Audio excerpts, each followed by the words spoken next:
Assalamualaikum warahmatullahi wabarakatuh. Bismillahirrahmanirrahim. Alhamdulillahirabbil alamin. Wassalatu wassalamu ala asyrofil anbiya'i wal mursalin wa ala alihi wa sahbihi ajmain. Amma ba'du. Memperkenalkan, nama saya Ainu Wungri. Saya dari Institut Bunga Bangsa Cirebon, Prodi PGMI 1A. Ingin menjelaskan tentang kebenaran secara teologis maupun empiris yang ditugaskan oleh Bapak Muhammad.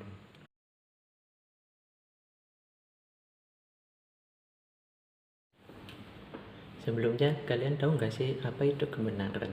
Kebenaran menurut Kamus Bahasa Indonesia itu menerangkan bahwa kebenaran itu ada 3. Yang pertama, keadaan yang benar atau cocok dengan hal atau keadaan yang sesungguhnya.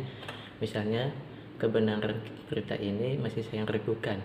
Kita harus berani membela kebenaran dan keadilan.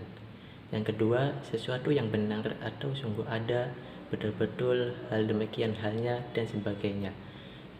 Misalnya, kebenaran kita diajarkan agama.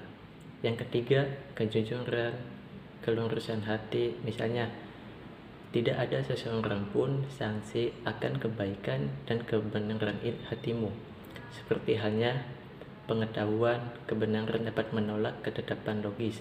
Ia juga sering digunakan untuk menggambarkan keadaan substansi yang nyata, kokoh, dan lekak. Kebenaran dalam pembahasan yang umum berkaitan dengan permasalahan epistemologi dan pembuktian ilmiah. Kebenaran merupakan persoalan hubungan antara intelek dan realitas. Sedangkan realitas bukan hanya dalam pengalaman langsung, melainkan juga dalam struktur realitas yang paling dalam. Struktur yang tidak tampak begitu saja, tetapi tersirat dalam semua pengalaman dengan realitas. Karena kebenaran merupakan sifat dan pengetahuan. Untuk membahas adanya berbagai kebenaran, kita perlu mengetahuinya. Adanya berbagai macam pengetahuan, sebagaimana pengetahuan dapat dibedakan atas dasar bekerja kriteria pergolongan. Demikian pula berkenan dan kebenaran pengetahuan juga dapat digolongkan atas dasar beberapa kriteria. Manusia adalah binatang yang bertanya dan berpikir. Berpikir adalah bukti keberadaan manusia. Dengan berpikir, manusia membedakan dirinya dengan makhluk lain. Ketika orang berpikir, pertanyaan muncul dalam diri mereka. Nah, ketika seseorang bertanya tentang sesuatu, itu berarti dia sedang memikirkan hal itu. Bertanya adalah refleksi berpikir untuk menemukan jawaban. Jawaban yang diharapkan adalah kebenaran. Dengan bertanya berarti seseorang sedang mencari jawaban. Jadi kesimpulannya adalah manusia adalah makhluk pencari kebenaran. Apa sih kebenaran itu? Karena kebenaran selalu dikaitkan dengan pengetahuan manusia atau subjek yang tahu tentang objek. Beberapa teori yang menjelaskan kebenaran itu ada 3. Yang pertama ada teori korespondensi, yang kedua ada teori komprehensi, dan yang ketiga ada teori pragmatisme. Apa sih teori korespondensi itu? Korespondensi adalah teori yang berpandangan bahwa pertanyaan-pertanyaan adalah benar jika berpotensi terhadap fakta atau pertanyaan yang ada di alam atau objek yang dituju pertanyaan tersebut. Kebenaran atau keadaan benar itu apabila ada kesesuaian antara arti yang dimaksud oleh suatu pertanyaan atau pendapat dengan objek yang dituju oleh pernyataan atau pendapat tersebut. Yang kedua, tentang teori komprehensi. Teori komprehensi ini menyatakan bahwa kebenaran ditegakkan atas hubungan keputusan baru dengan keputusan yang telah diketahui dan diakui kebenarannya terlebih dahulu. Suatu proposisi dinyatakan benar apabila ia berhubungan dengan kebenaran yang telah ada dalam pengalaman kita. Dengan demikian, teori ini merupakan teori hubungan semantik, teori kecocokan atau teori konsistensi. Teori kebenaran, teori kebenaran komprehensi atau konsistensi adalah teori kebenaran yang didasarkan kepada kriteria koheren atau konsistensi. Suatu pernyataan disebut benar apabila sesuai dengan jangkaan komprehensif dan pernyataan-pernyataan yang berhubungan secara logis. Menurut teori ini, kebenaran tidak dibentuk atas hubungan antara keputusan dengan keputusan sesuatu yang lain, yaitu dengan fakta dan realitas, tetapi atas hubungan antara putusan-putusan itu sendiri. Yang ketiga itu teori pragmatisme. Amsal menyatakan menurut teori pragmatisme, kebenaran suatu pernyataan diukur dengan kriteria apakah pertanyaan tersebut bersifat fungsional dalam kehidupan praktis manusia. Dalam artian, suatu pernyataan adalah benar jika pernyataan itu atau konsekuensi dari pernyataan itu mempunyai kegunaan praktis bagi kehidupan manusia. Teori kebenaran pragmatisme adalah teori yang berpandangan bahwa arti dan ide dibatasi oleh referensi pada konsekuensi ilmiah, personal atau sosial. Benar tidaknya suatu dalil atau teori tersebut bagi manusia untuk kehidupannya. Kebenaran suatu pernyataan harus bersifat fungsional dalam kehidupan praktis.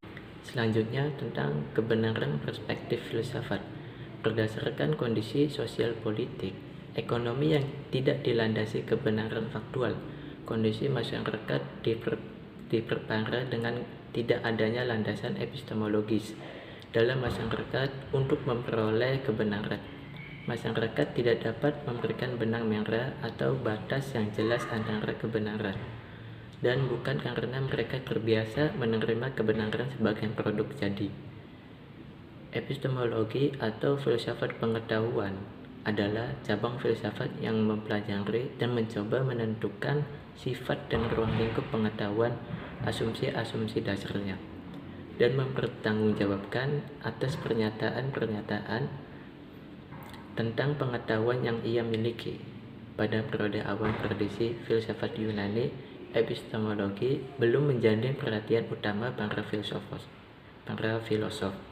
Kajian mereka lebih berfilsafat ontologis dengan mempertanyakan mana realitas yang sebenarnya. Dunia fisik yang diyakini oleh para pendukung metarealisme atau dimensi metafisik yang diusung oleh kaum idealis. Pada perhatian manusia mulai bergeser dari pernyataan ontologis tentang apa realitas itu ke arah yang lebih epistemologis dengan mempertanyakan bagaimana pengetahuan tentang realitas sebagai diakses oleh manusia. Selanjutnya tentang teologis. Tuhan merupakan sesuatu yang tidak bisa ditangkap oleh indera dan diyakini oleh manusia sebagai yang maha kuasa atau sesuatu yang mutlak. Manusia dapat mengenal Tuhan itu hanya dengan melalui wahyu, nalar, akal budi, dan fenomena yang ada. Teologi pada mulanya merupakan istilah yang hanya identik dengan ajaran Kristen yang orientasinya hanya terbatas pada persoalan yang terkait dengan hubungan antara manusia dengan Tuhan. Tuhan sebagai objek kajian metafisika memiliki kekhususan dibanding objek metafisika lainnya. Manifestasi lahiriah dari semesta maupun jiwa yang ditangkap oleh indera. Maka hal yang sama tidak berlaku bagi realitas ketuhanan.